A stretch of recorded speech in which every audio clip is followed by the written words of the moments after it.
చెప్పని అడగసాగే చక్కని చాపను నేలను పరచి దానిపైన పీటను వేసి ఎరుకల స్వామిని కూర్చోబెట్టి పద్మావతిని తీసుకువచ్చి బొట్టను తీసి పక్కన పెట్టి చాటలు ముచాలు పోయించే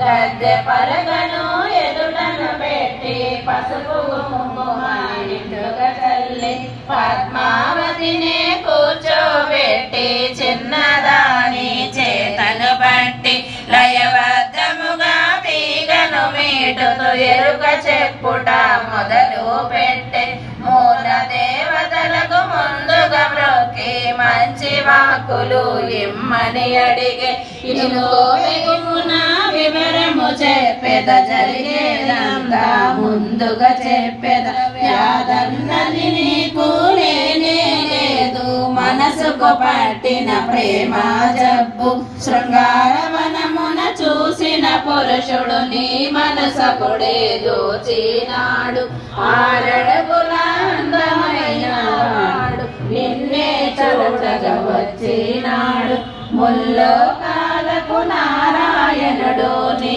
పరిణయం కోరినాడు రాలుగా ఈ పిల్ల నీవు రాళ్లతో కొట్టించి పంపినావు నీ వలనే అతను బాధపడుచు నిన్నే తలచుచున్నాడు ఆది దేవుడు అతడే కాదా శ్రీనివాసునిగా వచ్చినాడు మీ పరిణయమే తప్పక జరుగు నీ దిగులంతా తీరిపోవు ఆకాశరాజుది జన్మమే ధన్యము ధరణీ దేవిది పుణ్యఫలము నిక్కముగానే